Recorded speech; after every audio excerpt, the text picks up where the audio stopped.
right, welcome to the Hockey Toolkit podcast episode. What is it, Coach?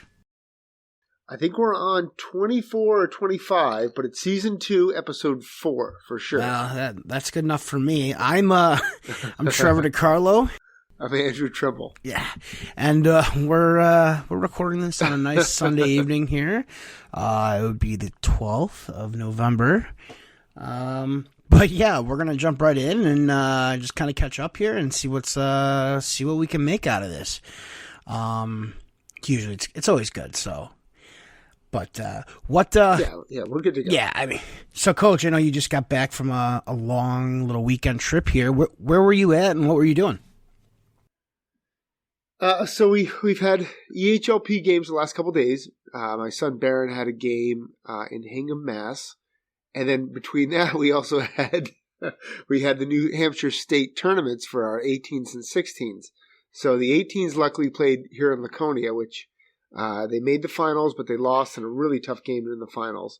And then the 16s played in Keene, which is about almost 2 hours southwest of Laconia, right on the Vermont-Massachusetts border. And my 16s played in that, and we had a great run. It was unbelievable. Such a great playoff run our team experienced. But we lost to a really good Seacoast Spartans team, 3-1 in the final. And it was a great run for that team. But they're going to nationals and we're not. So tough one.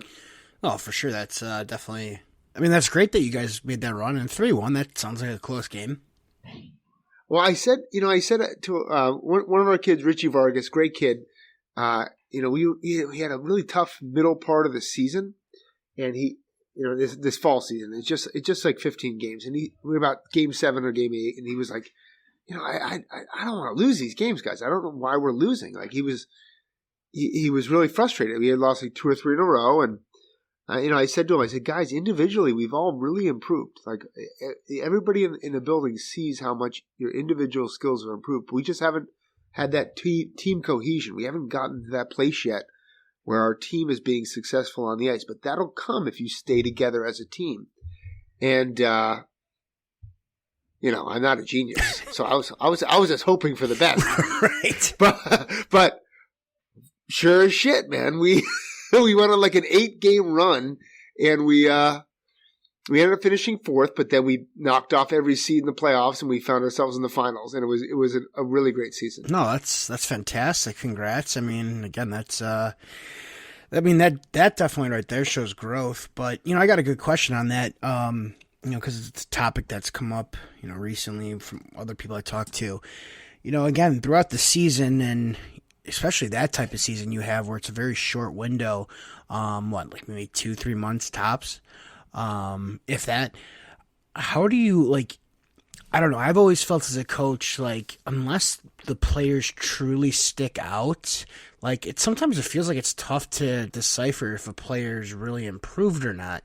That's a good question. Maybe it's a statement, but what are your thoughts on that? Well, we had a lot of young players with this particular team. We had a lot of young players. We had a lot of, we're a U16 team, but we had like 2 or 3 players who were 09s. We had 4 or 5 players who were 08s, and then the rest of them were 07s, which is kind of most of the kids in the division are in that age group, are at the 07 age level. So you could see the confidence in terms of their play on the ice. Like the beginning of the season, some of those 09s and 08s were scared little kids out there. But then by the end of the season, they're making plays, and you can see that's an obvious jump. Mm-hmm. But the 07s, probably this you could see that. Our power play started to work. They started to understand the PK. We killed off in today's game. We probably killed off, I don't ever have a problem with our team taking penalties, like if they're good penalties, because I know that we're going to kill them. And we killed off, I think it was 7 power plays in the game. So, it's a lot. So, it is a lot for sure. But, they're not retaliatory penalties. They're not they're effort penalties, like where a kid's diving for a puck and you might trip a kid or thing like that. Yeah.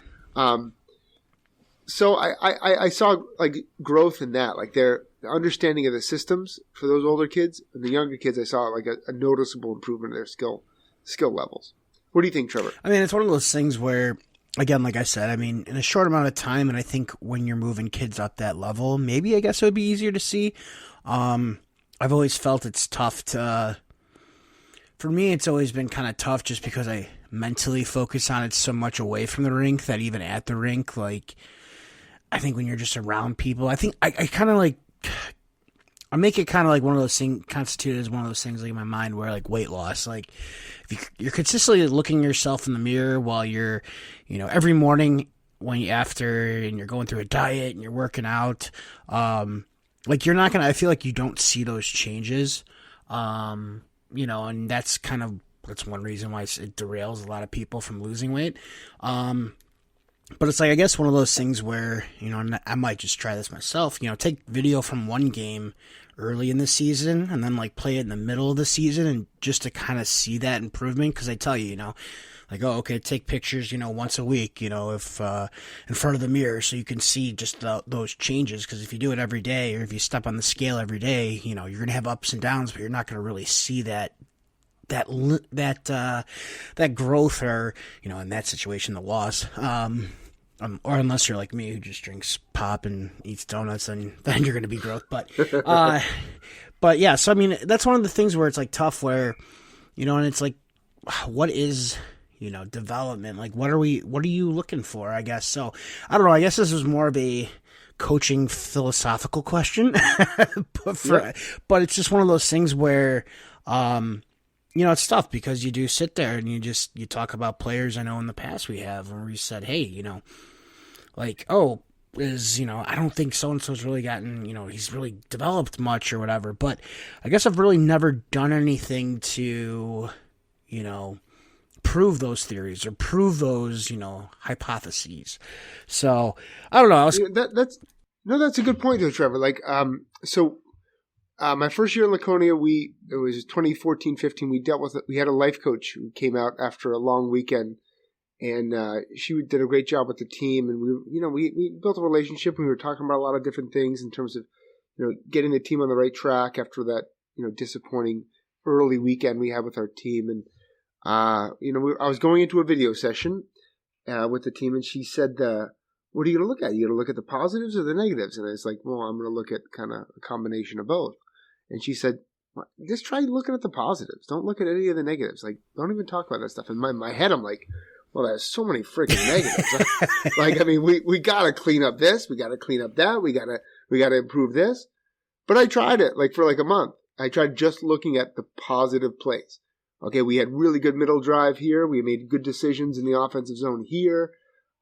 This play in front of the net, like that was perfect body positioning. Our breakout looks really strong here, whatever it may be.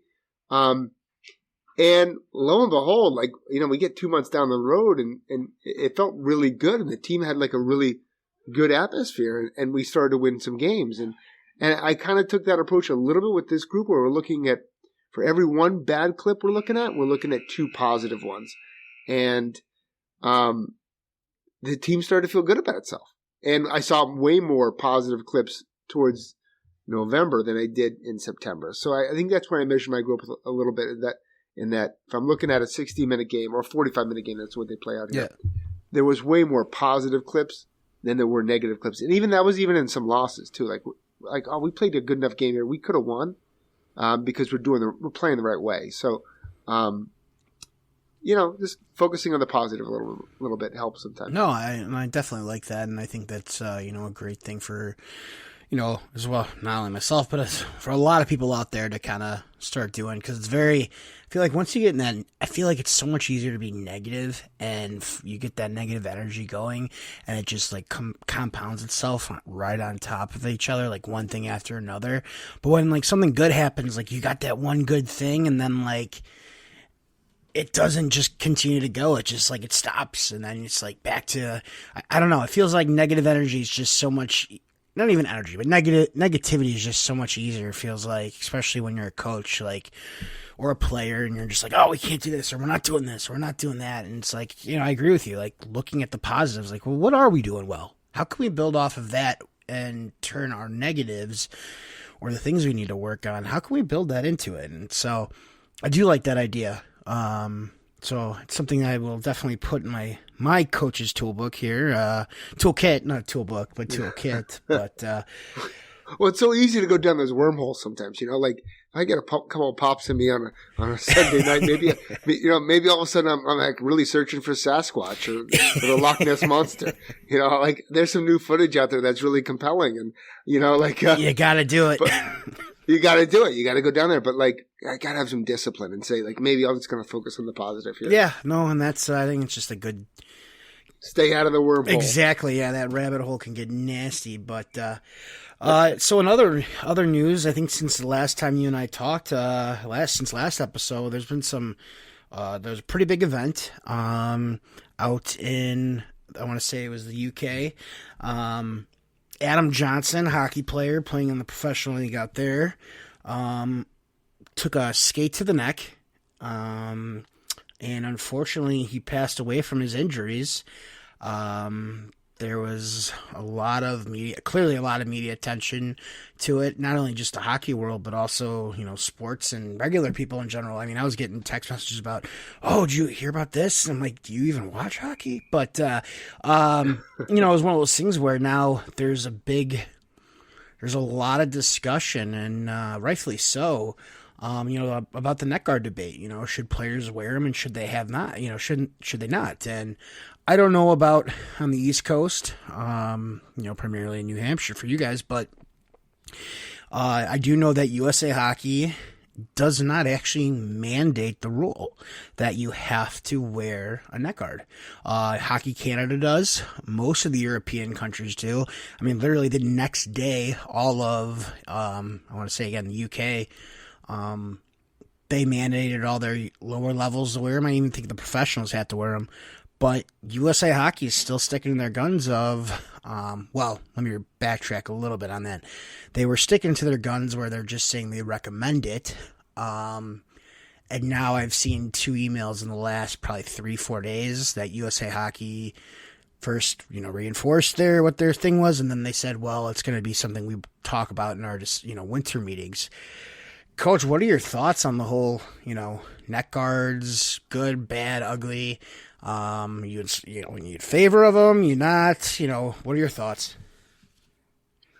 Well, growing up in the 1980s, the amount of I have to send an apology out to every kid who existed on the Jersey Shore in between the ages of 1985 to 1995, who I called a pussy for wearing a neck guard. Right. Yeah. I have to take ownership over that. I apologize. I don't remember your name. I just saw your neck guard. And that's on me, and I apologize. Now that I have a kid playing hockey, my kid's wearing a neck guard, and I look at it like, why would you not? Like, it doesn't really hinder any part of your performance on the ice. Like, it's not a cumbersome thing to put on a neck guard or some kind of like Kevlar or like cut resistant material on your neck, and it can save your life. And so I tend to view on the side of like. The parents, convictions that you have to protect your kids. In terms of like where I see neck guards going in the next 6 to 12 months, I think if USA Hockey, if they find a way to make money off a neck guard, they probably will move forward with the neck guard initiative. Yeah. It's just one of those things. And I do think that kids, the more you see them, the less, the less they are for like fodder for like making fun of kids. So I think that eventually we're going to get to that point where it's just like Hockey Canada, where every kid is wearing a neck guard, and I think that's a good thing. Yeah. You said it like, making fun of guys like that wearing it. I mean, I look at it probably equated back to when guys probably were wearing visors back in the, 80s and 90s, some of those guys, especially the European players, because that's what they wore, and getting chirped for having those giant windshields like Yari Curry was wearing. I think anything that's good, that's protective, such as that, it makes sense. Like, why? Just go for it. Every other hockey governing body is doing it. I don't see why USA Hockey's just not mandating it. I did read an article in The Athletic. I don't know if you read it or saw it. They did interview Dr. Stewart, who, as you know, two of his sons, I want to say, played in the NHL, and then his daughter, I want to say, was an NCAA college D1 player as well. They interviewed him about it because he sits on, I think he either sits on or runs the, USA Hockey, whatever it is, the health and safety portion of it. And, his reasoning was why they hadn't mandated anything was that they were looking for one that they could, as you said, you say profit. He never said profit, but basically like one that they could guarantee like, oh, this meets all the specifications for, the same ones that do like the helmets, for their, the protectiveness, all the safety ratings and stuff like that. From what I see from kids wearing neck guards, again, I'm for it. I'm okay with it. They're kids. Do I think the pros should be wearing them? I think it's up to them. I don't think it's necessary. Necessarily. I mean, it is a freak accident. I get it. If it saves one life, that's, good. But, the one thing I see though is that it is true. Like there's so many different brands out there and so many different styles of the neck guards. And I would say like 80% of them kids aren't even wearing right, or they're not doing anything. They're not going to protect anything. Some of them look like they're as small as necklaces, Yeah. And out here in Chicago and Illinois, we actually did have a mandate from the governing body that said, AHI said that you have to wear them. Like it wasn't recommended. It was mandatory. And I remember like refs would do checks. Like, you got your neck guards? I mean, I remember one team, we had to send half the team off the ice because they forgot their neck guards. And, shame on me as a coach for not checking and looking, but, we had to send them off the ice to go get theirs. That we don't have it this year. I don't believe we had it last year either. But like the kids that I coach, they don't have to. Now, that being said, a lot of them have started to wear them. But again, like there's some of them, like I just feel, again, I think they need to wear them, but seeing how not poorly, I guess that's not the right word. I feel it's just how lackluster I feel like some of them are. I feel like they're just like a piece of cloth. Like, what's the actual safety rating on some of these stuff? Now, I know TJ Oshie owns War Road Hockey, or he's a part owner, and his company was making them, and they sure as shit they sold out of those like within a day. Those things were going for like almost $200 between 120 to 200. Yeah. I'm like, holy crap. And it's like Kevlar or whatever. And you know what? He's wearing it. I mean, whether he owns the company or not, he's wearing it, so that's a good thing. But I think it's one of those pieces of equipment where it has to be worn right, or why wear it at all? And I mean, I tried wearing one at one point only because a game we played in, defenseman on my team went behind the net. This is high school, I want to say. The forechecker came in. The defenseman fell with the puck. And again, it was incidental. Like, it was nothing on purpose. The forechecker just was skating around to get the puck, and as you're pushing off on his stride, he just accidentally nicked the defenseman's neck, and he got him, like, just missed a major artery, but he got him to the point where he was bleeding, and they had to call an ambulance. Luckily, we were right down the street from the hospital, and there was a couple of parents who worked in the medical field up in the stands. They stopped the game, and we were all kind of shook up. For sure. We still played the game afterwards. They sent us to the locker room. But I remember asking a player, like, hey, or asking a team, has anybody got a neck guard? Like, I was kind of like, I was the first, or I want to say the second person back to him, and screaming for the coach. Like, it was just insane. I remember putting it on, and that's wild. I just did not like it. I did not like the feel. I skated through just kind of like the brief warm-up period they gave us, and like, I should probably say he was okay. He's still alive. Well, I don't know if he's still alive now, but he lived through that incident. But I don't even remember if he played hockey again after that, because I think it was like just so traumatizing for him. But I tried the neck guard. It wasn't for me at that time. Like, I just didn't like it. The mobility, but I think we've come a long way in the last, 13, 14 years since then. So, again, I just think it's a lot of it. I think it makes sense at the youth level, junior level. Just do it. The NHL is a little different. I agree with you, Trevor. And like you said, the technology's come a long way. Like the focus of that protective wear should really be on not impact, but on cut resistance. And it doesn't have to be like a thick neck guard. I mean, the stuff they used to make in the 80s and early 90s were like these big, like, and they had like a big a big plastic piece, and it really was cumbersome. But now it's just focused on cuts and like having a material that is like cut resistance, and that should be the focus for those kind of things. I very rarely see like a puck hitting a kid in the neck, or like a stick hitting kid in the neck that causes kind of damage there. But you do see these horrific injuries involving cuts, and I think that should be the focus of that thing.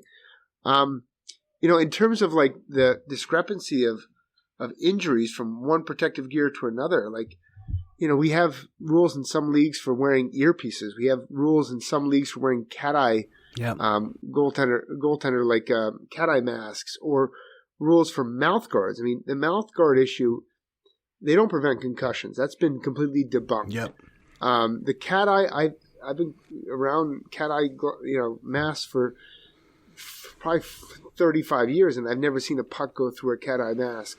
Right. I guess they can, but I've never seen it. But I have seen, issues with skates to necks and potential injuries and cuts that result from that. So, I'd be more willing to, if my kid wanted to wear a cat-eye mask, if he was a goaltender, I'd say, okay, that's fine. But he's going to wear a neck guard going forward, because it's just, why not? They're so nowadays they're not very lightweight material that is cut resistant. It's not like that big, funky one, yeah, plastic pad on your neck, No, definitely. And again, I mean, condolences to the Johnson family and all that. For sure. And you hate for something like that to happen, that, changes everything. You hate for somebody to lose their life, to make like suddenly a rule change that seems, especially at the youth age, where it should seem just, it should be obvious. And again, unfortunately, I don't have the power to tell my team, like, yeah, I do as a coach, but I don't have the ability to say, oh, all the kids have to wear neck guards. If I do that, I could have a few of those parents, or like, I don't think I would, but you never know. Like, you have parents say, oh no, my kid's not going to wear one, this and that, whatever. So I really hope that USA Hockey does come in and just say, yeah, we're making a sweeping thing. Your kid's got to wear a neck guard. It has to cover this portion of his neck. And it's one of those things you hate then to have to put on the refs to like monitor, but and the coaches as well. But it just makes sense. It makes too much sense at this point to have it. And what, I think the pros are the pros. I know the next thing. I know there was a lot of uproar on social media about, well, why don't we just have the pros wear masks or cages? And it's just like, okay, first of all, the NHL is never going to go for that, because then they're not going to be able to promote their athletes, because nobody will know what they look like. And that's one publicity thing they don't want to do. I just think that, I don't know. I don't think that's the right way to go either. You know what? You're going to get hit in the face, whatever. That's something different. But, yeah, I think that pretty much covers the neck guards. I just hope that they... Yeah, in terms of like that stuff too with the NHL, like, those are adults. You got some guys who are 35, 40 years old. They can make decisions on their own, and that's why we live in that's why we live in America. We live in a society, folks. Yeah, we live in a society, folks, and I do think that if they put cages on everybody, like made mandatory, like you have to wear cages, or visors, or like eye-tech, like full cages. Okay. I think that'd be tough for the league too, because like you said, it's marketing for those athletes, and that's the personality of the game. Now, if a person wants to wear one, like for different reasons, like Pat LaFontaine wore one when he was injured and had a broken jaw. Yeah. I've seen different guys who have different things. Like that's a different ballgame altogether. But that should be your personal choice at a certain point. And again, if a guy wants to wear one, go ahead. I mean, good luck. You're probably not going to be the most popular player in the league, but, who cares? Like, there's nothing in the rule book that says you can't, but... I wouldn't mind seeing goalies go back to like the Dominic Hasek, Arturs Urbe combination. That would be pretty good. Those ITACs. Yeah. Oh yeah. Those are fun. That's personality right there. And the worst part, not even worst part, but crazy part was Hasek liked to save pucks with his head too. Oh yeah. He'd headbutt. Because he was a soccer player. You know, that's the other thing you did. Oh my gosh. Oh man. But all right, that's a wormhole we could go down. But so we had some Czech coaches visit us this week. Oh, okay. And how was that? Yeah, it was awesome. The guys from Czech Republic are the best, and they came out and did some skill sessions with our players, and they stayed over in Laconia, and it was really a lot of fun. But I had my son Baron and his friend Franklin come out for a skate with just one of the Czech coaches, and they were like, "Are there any Czech players in the NHL?"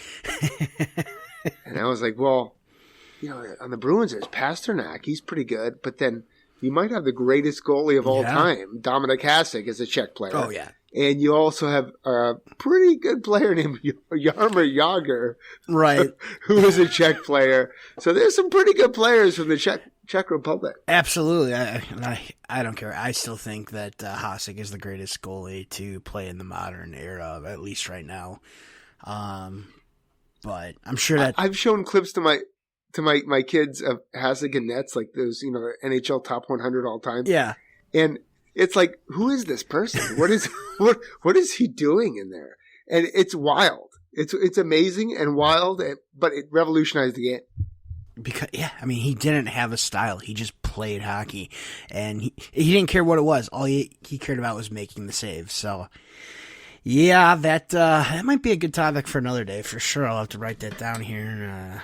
Check players, but all right. We'll have to bring it up to Joe next time we have Joe Britannia. There we go. Oh, that's true. So, Coach, why don't we talk about our guests that we have for this week's episode? Absolutely. So we want to really get into the topic of in-season strength and conditioning. That's a real topic and focus for a lot of organizations as they move into the winter months here for their athletes' seasons. And we brought on Neil Breen. Neil Breen has been a coach at all sorts of different levels, from the USHL to the North American Hockey League to the EHL. And he was a fantastic player at Quinnipiac University, and now he's the USHL's Omaha Lancers strength and conditioning coach, and he's got a great background, and I think he gives a lot of insight. Yeah, let's definitely take a listen here. All right, Toolkit listeners, we have on with us Neil Breen. Neil Breen was a former player at Quinnipiac University, the 2023 national champions, and he's also coached in the North American Hockey League, the USHL, and the EHL. And now he's the strength and conditioning coach for the Omaha Lancers in the USHL. Welcome aboard, Neil. Thanks, guys. Thanks for having me on. Well, we're really excited to have you. The couple questions about strength and conditioning right off the bat I got for you is in-season conditioning. What is the focus for you with your athletes? A couple different things. Like, you get a myriad of... it really depends on what league you're in and what level you're at. So, like in the USHL, every guy on my roster has got a D1 commit, pretty much. With the exception of maybe one, a couple guys, usually. So, and they come at different levels, right? So if they've been in the league for a bit, then their stability is where it needs to be to some degree, and you're looking to get as much gains as you can before they go off to college, right? If it's their senior year in the league or whatever. So, but then you also get a lot of freshman and rookie guys. I hate to use the term rookie, but the newer guys come in. Maybe they come out of high school hockey. Like, we got a couple of guys come up that are just unbelievable hockey players, right? I think a couple of them will go in the top rounds in the NHL, but right, they have a few things with stability to figure out, single leg proficiency and stuff like that. So it really, it's hard to say one thing that you're putting an emphasis on in season. It really depends on the level that you're at and who you're dealing with, right? Like, I got Chase Cheslock, who's a New Jersey Devils draft pick, and he's I mean, the kid's got it together. His range of motion's really good. He explodes really well. He's his single leg and single appendage proficiency is out of control good, right? So a kid like that, you're sort of sort of teaching him like little tips and tricks to get him above where he's at already, So it just really depends. I'm always trying to get gains in season. A lot of coaches sort of don't believe in that. They're trying to kind of keep it low key and do range of motion flexibility stuff.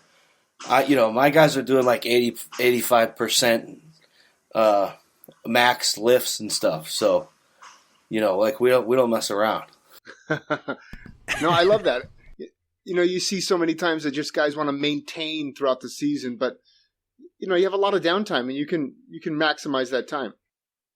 Yeah, I mean, I think, when you have a body that's, 16 to 20 years old, it's primed, with a lot of HGH is flowing through that blood. The tendons and the ligaments are in primo shape for the most part. Even guys with, like the big scare lately is like the guys that have previous injuries. Everybody worries about that, and I don't because, like the body heals itself. I've learned over the years, and so like if you teach it the right way, if you teach the development of the athlete the right way, right? If you teach the whole athlete, you can kind of pick up right where you left off from the summer if you do it the right way, because these guys recover so quick. It's insane. That's amazing. Now, your playing days really probably ended maybe 15, 20 years ago. What have you seen from the time of your playing days to where you're dealing with athletes now, that evolution of strength and conditioning within hockey? Yeah, we all used to train like football players. It's true. You're right. I remember even our getting to the first season in D1 at Quinnipiac, we had a guy named Mike Bouchard who still works at Northford Ice Pavilion, I believe, with MB Fitness. He's unreal, this guy. And like that was the first time that I had kind of been introduced to like real, fitness. Outside of like my father worked as a general manager in the Western Hockey League, and like they had fitness people working with them, but not to the level of what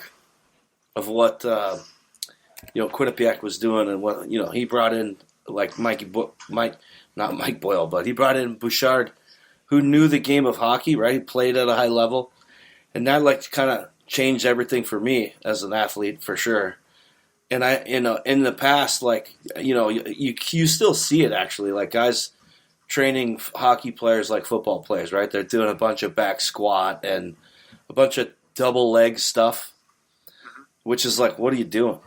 Yes, you have to do some double leg stuff, sure, but not very much, especially in season. You should be doing a lot of single leg stuff. So now you're seeing a lot more guys that have played the game, that at a high level and that are now back into fitness. Like before, when I played, you didn't really have that. You didn't have too many guys that played at a high level and understood what it takes to get there, and you didn't have those guys training you. You had guys that were like, they played, semi-pro football or something, and they, you know what I mean? Because not a lot of guys make it in hockey. I mean, you're talking small numbers, right? So now it's like you got a lot of influences and stuff of guys that have played, and like Mikey Boyle, who was a big influence for Bouchard when we were there, and then like through the years, you learned like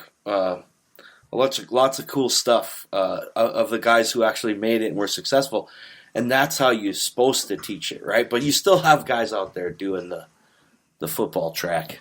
Now, before I turn it over to Trevor with some questions, my last question for you, Neil, is if you could give a piece of advice to any young hockey player and how to prepare themselves for the next level, having seen all the different levels yourself, what would you tell them? Yeah, that's a good question, because and I answer it the same every time, right? Like the way that you make it, honestly, guys, is literally like hard work, determination, and dedication. Like literally every day you need to put in the work. And that's like the weaknesses, the strengths. You got to get on the sheet every day, and if you can't do that, then you get on the rollerblades or you get in front of a net. Like it literally takes that kind of dedication. I didn't have, like, sure I had like girlfriends and stuff, but like they always knew that hockey was the priority, and everyone around me knew that hockey was the priority, and my friends. I made a lot of sacrifices, and most people, a lot of kids today, they don't get that. The ones that you see it, like I'm at that level now, right? When you coach in the Eastern Hockey League, and then you make a jump to the USHL, or you coach in the USPHL, which I've coached in that league too, and you jump to the USHL, you see the difference between the two leagues, right? And these guys, like, they're putting in the extra work. These guys are like, they're grinding. They're at that top, 10% of their age group, right? So they're trying to be that 3%. Everybody's coming to me for advice, extra advice, and things like that. So be that guy. Be the student of the game. Be the guy that is always wanting to learn more about how to prepare your body for war. That's a great response. I had actually a kid the other day. One of the coaches was talking to me about him, and he was like, this particular kid, I think he's got a lot of potential, a lot of talent. He could really make it to the next level. And I said, I don't know. He's never asked me a question the whole season. I don't know if he's going to get there. Yeah. You worry about that sometimes, right? Like, if they think they know it all, then they're not going to make it. For sure. Trevor, what do you got for Neil? All right, well, thanks for Mr. Know-It-All to pass it over to me. Neil, thanks again for coming on. My question really is a couple questions. First one, how long have you been doing this off-ice work? Oh, boy. So, when I started my career as a coach, I started with the on-ice and off-ice development, and I never stopped doing it. So, probably 20 plus years. Usually I'm involved with the training in some way, shape, or form. Even if I'm not doing it myself, I'm probably designing it, or I'm in charge of hiring it. There's been some years when, I've done it all myself, or I've subbed it out and they're teaching my curriculum. So I've pretty much been doing this for 20 plus years. So in the last 20 years, from, let's say, when you started to now, what are you seeing some of the biggest differences amongst players coming in? Maybe both positive and negative? So positive, I think, skill development-wise, kids are coming in highly skilled, right? Small area games, skilled, hands, smooth skills with their hands and things like that. I'm seeing a lot of that, and you can tip the hat to all of the apparatuses and things out there that guys are stick handling through. That's popular lately. I mean, that's all great stuff. And just the whole USA Hockey's push towards hockey put a big emphasis on the ADM model, which pushed everybody into like this whole small area game thing. Go upstairs, please, now. And I think that in itself lended that big push for skills. But I think there's always been a big hole in hockey off ice, especially when I was playing, to sort of connect the two. Now, I think when McDavid, like you'll see now, like the kids are starting to make a little bit more of a connection. Like McDavid, there's so much content now to see what players are doing off the ice and what people are doing to train these athletes off the ice. These, and some of it good, some of it bad, right? Like some of it's like ridiculous what they're doing. It's like, right. What are you doing? But like I don't pay attention to a lot of that. But you kind of have to, right, to see what kids are learning. And I think that the thing that's missing, like it's all good. The skill stuff is all great. the thing that's missing is the connectivity between the two, right? Like the off-ice component being important, right? Guys training appropriately for hockey, like single appendage training is what I always say. Right? You should never be really training too much on 2 feet, always one, right? Or always testing your balance. That's hockey, right? But I'm also seeing that, on the, like, a lot of the on-ice skill stuff is what's lacking is the puck protection, the explosiveness from down low, the punch turns and things like that. That the Clark, the Clark Cup winning teams and the championship winning teams have, right? Like, these are the players that are hard to find. The 200-foot players, the name of my company, actually. Yeah. These are the players that are impossible to find. These are what all the coaches want. They want the players that can play on both sides of the puck. They can possess the puck for long periods of time. Right? These are the unicorns of hockey. Right. And unfortunately, like, you go out there and you look for people that teach this stuff out there. And it's just not there. There's not a lot of people doing it. Like, you watch the Boston Bruins and you know exactly what I'm talking about, right? Yeah. Oh, definitely. Like you watch you watch the Oilers and you're not seeing the same thing necessarily. You're seeing a different kind of game. But the Oilers aren't making the playoffs very much, right? With the way they play. Absolutely not. And the Bruins are. So that's, I think if we're going to say, like, the positive is, like, the skill is off the charts, the speed. The kids are getting smarter and people are getting smarter about the training of hockey players with the skill and the speed on the ice.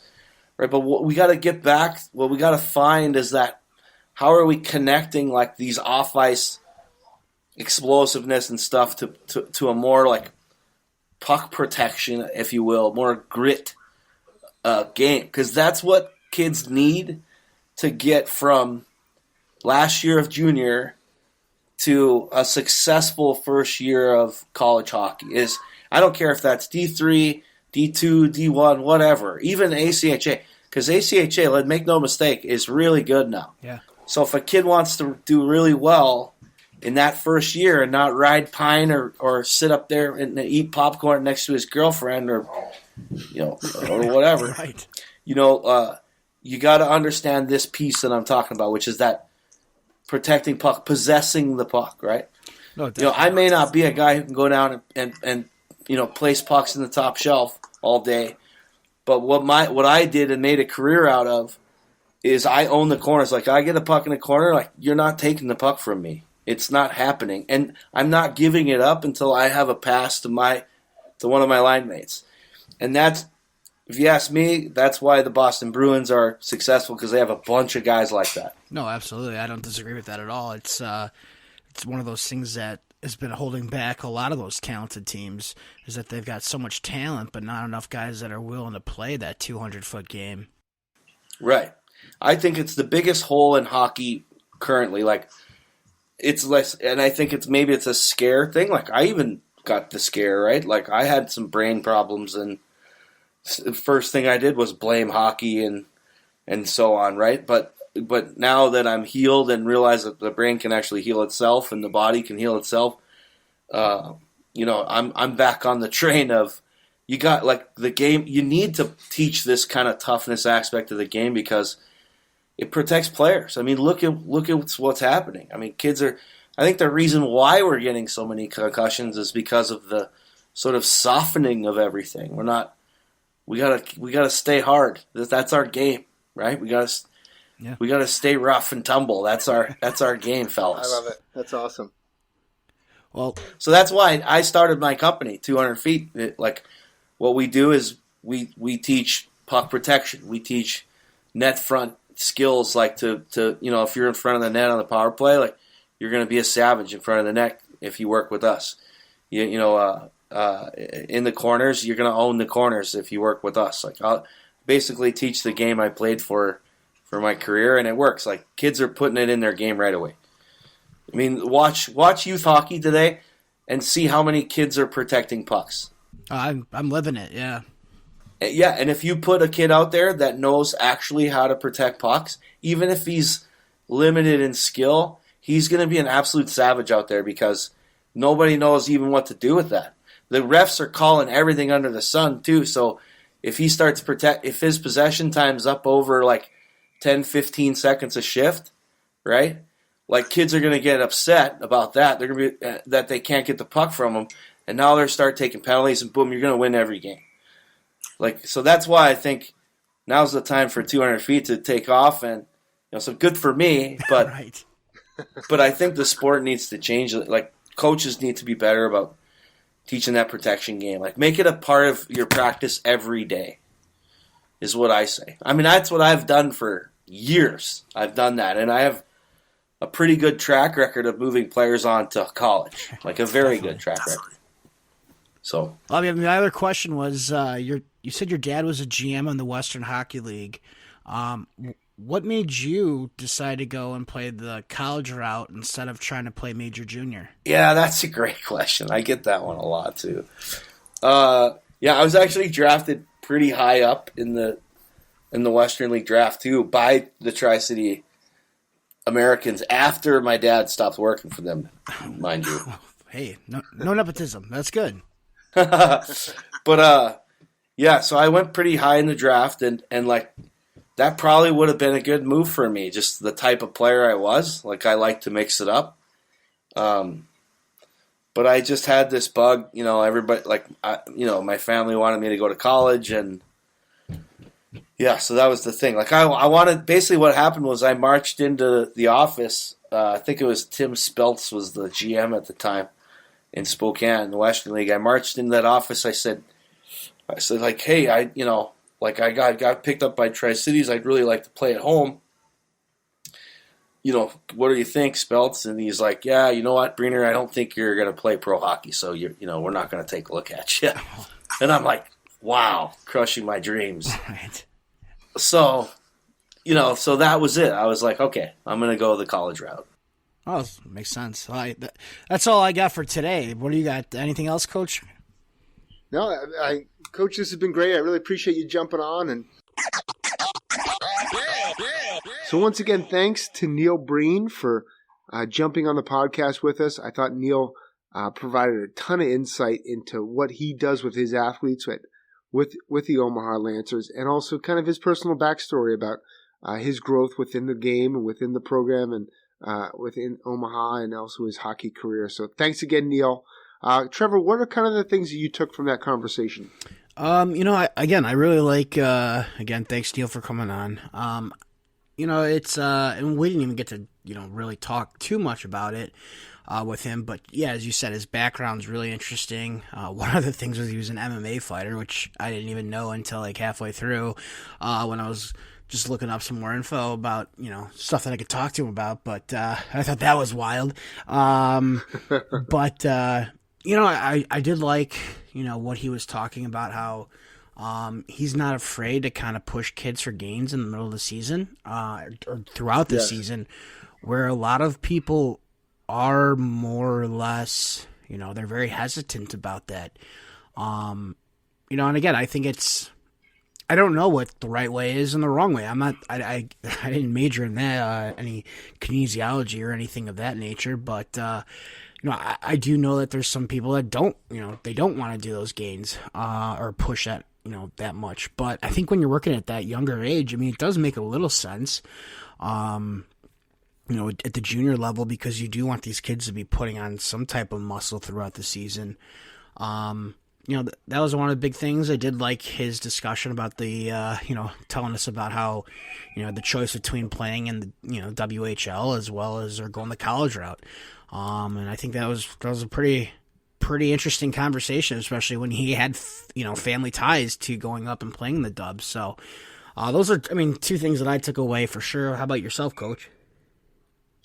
Yeah, I thought it was interesting too. Like he diverged on that path of like trying to play professional hockey or going the college hockey route, and he chose Quinnipiac, which at that time he was going there was kind of making that transition from Division III hockey to Division I NCAA, and they were part of that new MAC conference, which now is really grown and become Atlantic hockey, and Quinnipiac is even now a national championship team. So it was fun learning a little bit about that, his decision-making process and that. And then, like you said, I loved how he kind of talked about some of the stuff that he likes to focus on with his athletes, that some of the old movements that were really popular when he was growing up, training like a football player, that's not really what's, in vogue and what's really encouraged now, that it's more about single leg movements and core work and explosiveness, which is, when you really put the bits and pieces together, that's what a hockey player is all about. So it was a great conversation. No, definitely. And again, we appreciate him coming on. And, it was fun. It was 2 for 2 where we had guests on, the folks at home want to know, but 2 for 2 where their youngsters decided they wanted to get involved in the interview. So that was always funny there. But it was all good. And we, again, Neil, thanks again for coming on. So, Coach, I think that takes us to our 5 myths here. We got the 5 myths of in-season strength and conditioning training. Trevor, you got the first one, right? Yeah, I got 1, 3, and 5. That so I'm gonna not steal your number 2, but I'm going to definitely take the myth of that you shouldn't be lifting during the season. I know that there's some coaches out there that are of the belief like you shouldn't be doing that. You shouldn't be, doing, as you said, heavy lifts and stuff like that. And as we've learned, we don't want to be doing necessarily football lifts and stuff like that. But there's no reason why you shouldn't be doing that, especially, on your off days. You obviously within teams, you should be seeing or talking to somebody who knows at least more about this stuff than I guess I do, but more than talking to a trainer, hey, what should I do for rest days, or what should I be working on here, this and that. But there's no reason that you should just solely rely on what you're doing on the ice to be your only form of getting stronger or faster or better. I couldn't agree more. I think that actually if you just focus on just the on ice, you're not focused on your recovery and also your the building of your body through off ice strength training, then your body's going to break down and you're going to be more susceptible to injury. So I totally agree with you, Trevor. Well, I appreciate that. What do you got for number 2? Just pumping your tires. I do. You're inflating them. That's for sure. It feels good to be just validated all the time, right? I don't think I have anywhere else where I get this much validation. So I gotta savor it while I can. That's why we record it. I think do they call this preaching to the choir? Yes. Is that what they call it? Amen, brother. Amen. All right, my number 2 is don't lift on game days. I would say on that one that you have to lift on game days, but just maybe not before the game. Most NHL players and players that I've associated with, they, they'll stretch out prior to the game. They'll have a normal pregame ritual. They'll play the game, and then they'll do a workout after the game. That way that they can recover in time for their next game. And I think that's a common myth that's missed out on a lot of people, that lifting within that 24-hour period, that you shouldn't do it. But actually, if you do it at the right time, it actually can keep your body in really good shape as the season progresses. No, definitely. I mean, you see it all the time. I mean, there's videos upon videos upon videos of guys training, throughout the season, whether it's, most of the times it's after games, but, you do see it before games as well. Just doing some types of, whatever, I even strength, whether it's aerobic, whether it's, just plyometrics, anything, you do see it. So there's no reason why you can't do it. Oh, and to bring up another Czech player, like Jaromir Jagr, right? Yep. No, I didn't think of that when I typed that out, but he was, You're about to steal my next one, but go ahead. You go. I know what you're... No, I'll let you go. No, go. Go for it, because it's okay. It'll segue into mine. But everybody was, before his retirement from the NHL, now he's still playing in Czech, but everyone would talk about how much he would work out after the game, running the bleachers, doing extra skill work on the ice, doing the bike for endless amount of hours. And that obviously he's almost 50 years old and he's still playing. You're missing one piece, but it's like okay. it. Okay. I'll lead into it. Number 3 is using weights on the ice is okay, or is fine. And I think it's a little tricky here what I'm trying to say. So work with me here, everybody. Okay. So you talked about Yager. Yager was also famous for wearing ankle weights during training, especially after games, just to really get those legs, and again, the guy's jacked, like, how much he squats. I remember reading stories about when he was young back in the Czech, how he would be lifting like tires, on barbells, just for added weight, cause he didn't have, actual weights. So he's using tires. And the big ones too, right?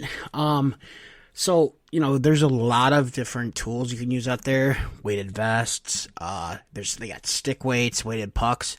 So where I'm going with this is, should you use them? I think you can. But I think the one thing that really needs to be hammered home is, especially with we're talking about like a weighted stick or a weighted puck, is that you want to make sure the technique's right. And I think that's no different than any type of weightlifting that you're doing. Let's say off the ice. If your technique's wrong, you're either gonna weightlifting, especially if you're doing squats or something of that nature, like single leg squat, hack squats, or anything, whatever it is. You want to make sure if your technique's not good, you're gonna risk injury. The other part though is that you're not gonna get the full amount out of that workout. And you might not be developing things correctly. I remember having kids come out to like a goalie clinic a couple times, and they'd have like these, like a 5-pound bag of, like, just there was a 5-pound bag that you could wrap around your stick so that it was just, and I say bag loosely. It was like probably like 5 pounds worth of sand that would just like put like a weight down at the bottom towards the blade of the stick, and I'd watch this kid shoot the puck, and I'm like, I don't know why you're using the weights. You can't even shoot the puck right yet, and you got awful form. This is not going to help you that much, if at all. No different than the weighted pucks. If you got kids, passing those things, well, it's great if you can move it from one side to the other, but if it looks like it's, a butterfly out on the ice, you're not doing something right. So, I think you need to make sure that the technique and everything is done correctly before you bring those products, those training aids in, to increase, again, you want to say your strength or your agility or whatever, especially on the ice. Trevor, I couldn't agree with you more, actually. Like that's a funny thing you mentioned because, those weighted sticks have been really popular over the last, I'd say 5-6 years. And, anytime you mess with the mechanics of your shot to accommodate a tool that you're using, it doesn't translate to the actual performance on the ice.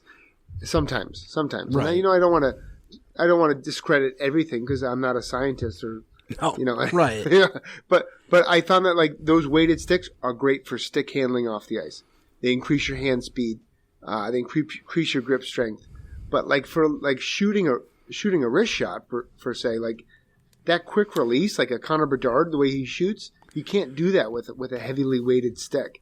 But it kind of encourages that long sweeping motion, which we used to see back in the the 80s and 90s. Right. And then things like those weighted pucks, like the weighted pucks, I don't think they're great for shooting either. No, like I've seen God. weighted pucks break the glass here on the surface at the rink that I'm currently in now. But I think they're good for pass receptions. Yes. Like training a kid to like have soft hands and and cup the puck. Like that's so like every tool has a purpose, but it's identifying that purpose that makes it used.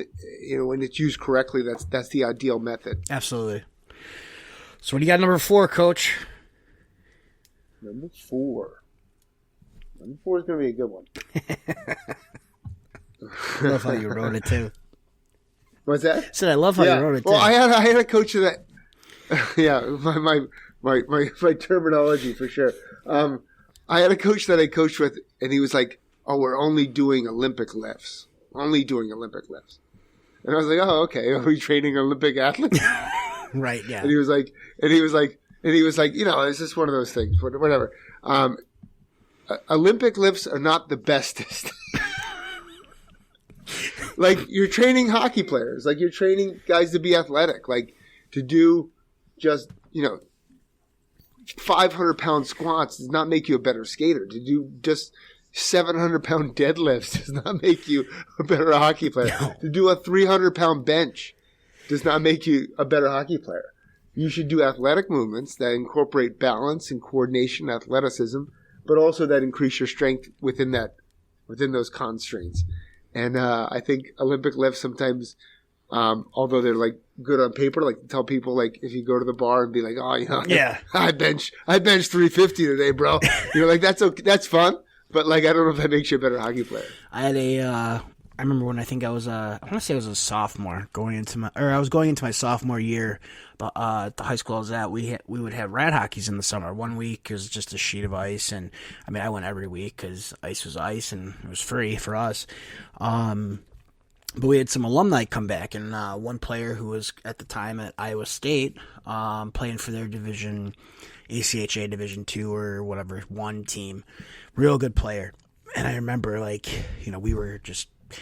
he just was heads and tails so good out on the ice. And again, granted, he had like 5 years on us, but he was a good player to begin with. And I mean, he was kind of muscular, he was kind of built, but I just remember he used to tell us, he's just like, make sure that you guys aren't, wasting your time doing, like bicep curls and stuff. He goes, those curls for the girls, man, they don't matter for hockey right now. And he's like just going on about all these different things. I'm just like, dude, just don't kill me. But he was also just like, I just remember him, he was just so fast, but like off the ice, like you couldn't even tell, like, again, like I said, you could tell he probably lifted or something, but he wasn't, a guy that was doing, as you said, like 500-pound deadlifts or whatever. And it's always funny, yeah, like those football lifts and stuff, like it's how much more and more those guys, how much it's changed in the last however many years, how many of the players are now doing yoga, Pilates, absolutely. Like they went from doing all these heavy things, lifting heavy shit, which they still need to, don't get me wrong, but just how much and again, just the research that we've learned as a society, a sports society on it. So, I agree with you on that one. And then, I guess I'll just close it out here with number 5 that, you need to make sure that you're doing something every day. And it's clearly a myth. I mean, it's something, should be pretty much easy, but I do know people who feel like if they don't do something training wise every day, it's not good. I think you really do need to, it's scientifically proven, you need recovery days. You need to take a day off. You need to let your body reset and, recover. That's why they're called recovery days. But a lot of, you don't want to get overextended. Again, we're talking about players that are playing games, practicing weekly, daily. Taking a day off is good for you. It's good for your body. Those are things that you want to do. Now, taking numerous days off just to take days off because you're lazy, that's not good. But really focusing and paying attention to your recovery, your sleep, what you're eating, what you're fueling your body with. Those are all important things as well, just as much as lifting or any type of strength training within the season. And I think, growing up, I wish I would have known that a little bit more, and I probably wouldn't have. No, I probably still would have stayed up a little bit later, but, I would have gotten a little bit more sleep or tried to eat a little bit better. And I think that's an area that really the younger group doesn't focus on until, it's too late, so... Yeah, I agree with you, Trevor. The only thing I'd say on that is that I think kids, if they do need a 2 or 3 week break from heavy lifting and being on the ice, that's okay too. For sure. That part, yeah. I think there's a element of burnout that happens sometimes when you, if you think you got to train every day, but if you do give yourself that one pleasure day of taking a day off, I think you might need a month off. You might need 3 weeks off. Because you don't want to get burned out. That's the biggest That's the biggest hurdle in many hockey players' careers is that burnout effect. I agree, but Coach, this was the 5 minutes of in-season training. Someone's got travel brain. It's all right. Yep, but I don't think that's on me. I don't think you're wrong though. I mean, I think if, when guys go home from the holidays, like, you don't have to be overextending yourself, going crazy. But I would definitely suggest in the middle of the season, to find those recovery days. And again, I mean, let me ask this question: with the Wolves, do you guys have a fitness trainer, strength and conditioning coach on staff?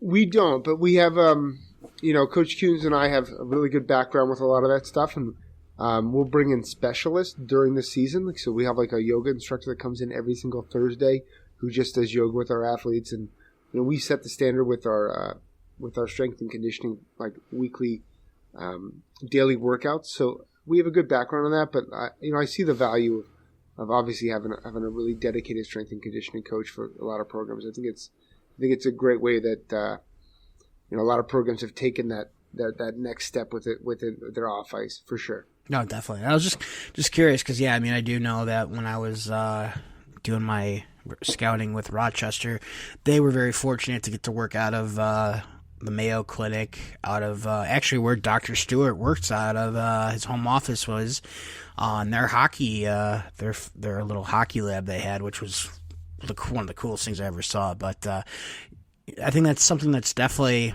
needs to be on the forefront of players' minds when looking for potential, junior clubs. Again, yourself and Coach Tim got your own backgrounds in that stuff. You want to make sure wherever you're going that they've got somebody or they are providing access to some type of facilities that can give you that information and can help you. Because that is a huge part of your, your development as a player. Yeah, a lot of programs do there's even teams in the North American League where they have like a gym membership, and that's okay, that's good, but like you said, like curls are for the girls. A lot of kids will just go in there and just rip out 10 sets of curls and call it a workout, right. But that doesn't really translate well to the on ice portion of your performance. So I think having someone steering the ship a little bit makes a big difference. Absolutely. Well, Coach, any last-minute comments, any takebacks, anything you want to... Yeah, Trevor, I never heard about your weekend, and what do you got coming up with your team? Tell me about that. Well, real quick, let's see. We did not out here in Chicago. We had the CCM showcase that was out here, a global showcase. My team, unfortunately, did not get in when we did our preseason. Basically, our preseason. Fuck, I don't know what's the word I'm looking for. Like parity or no qualifier? We did not get in. Our application did not get in for the during the preseason. We did not get accepted in, which is too bad. Human Torch was denied a bank loan. Exactly. Yep. It was one of those things where it's kind of disappointing we didn't, because some of the teams that we have beaten in our league so far, they got in, they were playing. So to be fair, the age group that I have right now, they were in the league they were in last year. They were not at they actually, I think, finished in last place. So if that's how the company and CCM, the whole thing, they viewed it, totally understand. If that's what they based it on. But we didn't get in. So basically what I'm trying to get to is all the ice here in Chicagoland was bought up pretty much by the company 200 by 85. So we kind of had an off week. And then because I was at the time anticipating us still being in that tournament, I didn't really load up too much on this weekend because I figured, we'd be playing like 4 or 5 games the previous weekend. So we've had a lot of, but it came at a good time. We've been having a lot of practices, which I know the kids get a little stir crazy. So we've tried to incorporate some games small area games that kind of focus on the areas that we definitely, as a team, we need to work on. while we still need to keep continuing to push those positives that we've found from the beginning, see, everything comes back full circle. We've been just doing a lot of different things within practice, just still though harping on a lot of the things we need to work on. So, really nothing outside of, I guess I gotta keep the streak going. I did get to go to the Chicago Blackhawks game, and I got to see Connor Bedard in person. Nice. What was that like?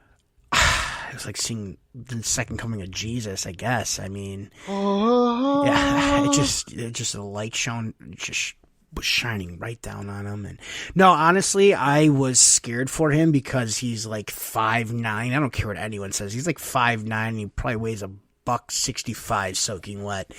Yes. But, even today, though, they played the Panthers again. That's who we saw, which... Oh my God! We sat in the 100 level. My assistant coach / ex stepbrother, him and his dad own a company, and they bought season tickets again because it's a nice little tax write off. And so we were in the 100 level, and first of all, at the United Center, make sure you're not sitting in row 6, 7, or 8 in the 100 level because with the glass, because they have these stupid ads on TV that they show on the glass. The glass is all goofy in person. And it looks like someone took a bunch of dish soap and just kind of basically wiped it all over the entire screen. Yeah, my stepbrother, he was telling me, Assistant Matt, I'm just going to call him my stepbrother.